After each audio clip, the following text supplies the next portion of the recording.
Hi all, I'm Krishna, Assistant Professor, Department of EEE, Vedavyasa Institute of Technology. I'm here to present a few ideas about hydropower as a part of our Tech Talk series. Let's see what is hydropower. It transforms potential energy of a mass of water flowing in a river or stream with a certain vertical fall. It is a cheaper source of energy, renewable and environmentally benign during running. Potential annual power generation of a hydropower project is proportional to head and flow of water. And these are the elements of a hydropower scheme. Inside a hydropower plant, a reservoir, dam, generator, transformer, powerhouse, power lines, control gate, penstock, turbine. And how can we classify a hydropower plant? Classification based on capacity, head, purpose, facility types, hydrological relation, and transmission system.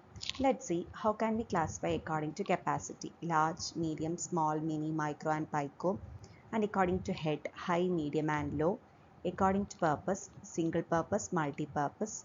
According to facility types: runoff river, reservoirs, in-stream, pumped storage. According to hydrological relation, it's single and cascaded. According to transmission system, isolated and connected to grid. And what is small hydropower, SHP? Small hydropower, SHP, is hydro plant with power under 10 megawatt as defined by United Nations Industrial Development Organizations.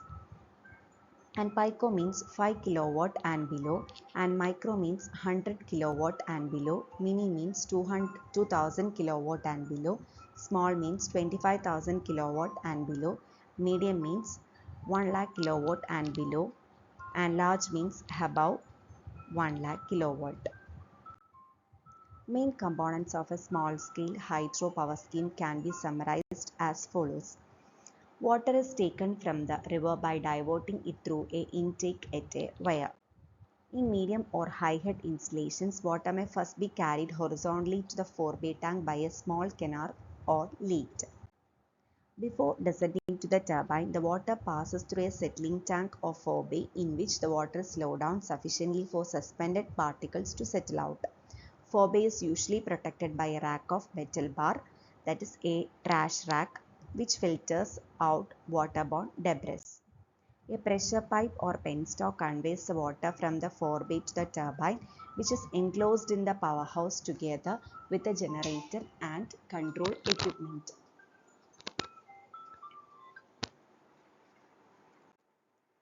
Then small hydropower plant. Depending on the capacity, small hydropower plants can be classified as follows. Microhydel plants. The plants generating power up to 100 kilowatt are called microhydel plants. Mini hydel plants means the plants generating power above 100 kilowatt but less than 1000 kilowatt, that is 1 megawatt, are classified as mini hydel plants. Then what is small hydel plants? The plants generating power in the range of 1 to 10 megawatt are classified as small hydel power plants. According to capacity, large means greater than 100 megawatt, medium means 25 to 100 megawatt, small means 1 to 25 megawatt, mini means 100 kilowatt to 1 megawatt, and micro means 5 to 100 kilowatt. This is a microhydel power plant. Microhydel power plant layout is shown in this picture. It consists of an aqueduct, channel, forebay tank, filter and gate, penstock, powerhouse, tailwater, intake weir, settling basin, and transmission line. Microhydel power plant layout is shown here. Head raise channel, forebay tank, desettling tank, intake weir, power line, hydro-powered workshop, penstock, powerhouse containing turbine.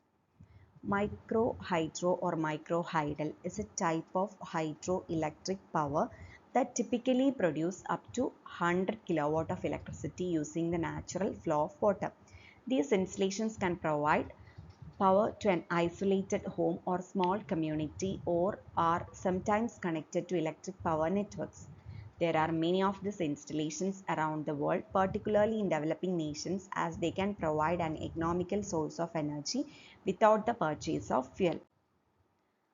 And what is the operating principle? Water from the reservoir flows due to gravity to drive the turbine. Turbine is connected to a generator and the power generator is transmitted over power lines.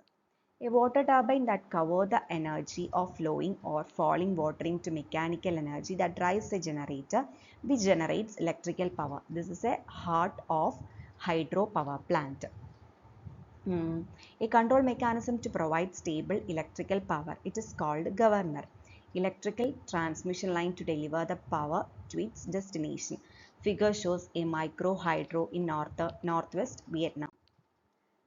Then the construction. Construction details of a micro hydro plant are site specific. Sometimes an existing mill pond or other artificial reservoir is available and can be adapted for power production. In general, micro hydro systems are made up of a number of components.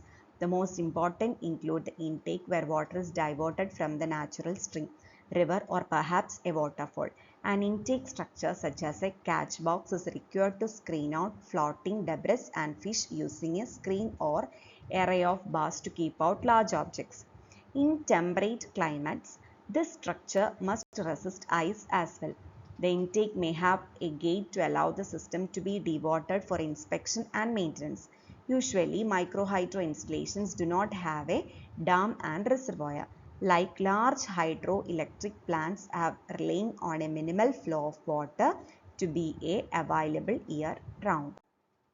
Then what are the uses of hydropower systems? Micro hydropower systems are very flexible and can be deployed in a number of different environments. They are dependent on how much water flow the source, creek, river, stream has and the velocity of the water flow. Energy can be stored in battery banks at sites that are far from a facility or used in addition to a system that is directly connected, so that in times of high demand there is additional reserve energy available. These systems can be designed to minimize potential damage regularly caused by large dams or other mass hydroelectric generation sites. Merits of a small hydropower resources. The advantages of small hydel plants are as follows. Plants can be built locally at low cost and can be considered as a renewable energy resource. It is non-polluting resource. Its installation does not require long gestation period. Installation may be also within 6 to 24 months. Its operating costs are low as skilled manpower is not required for operation and maintenance. It is ideal decentralized power generation resource which is meant to supply energy to local areas, thereby eliminating distribution loss and cost. The project neither submerges any area nor displaces any nearby villages as necessary in the case of a large hydropower with the construction of dam. Small hydropower plants can be developed to augment hydropower capacity of existing irrigation dams. And let's go to demerits of small hydropower sources. The potential of small hydropower resources remains untapped for the following reasons. It entails high cost of power generation per unit, high managerial and administrative cost due to installation at isolated and remote areas, low load factor or utilization of power, unstable operation, susceptible to losses due to extreme climatic conditions leading to flooding, thereby damaging the equipment. This is a type of hydroelectric installation shown in figure. It's low head, medium head and high head. Okay, hope all of you got a few idea about hydropower source. Thank you.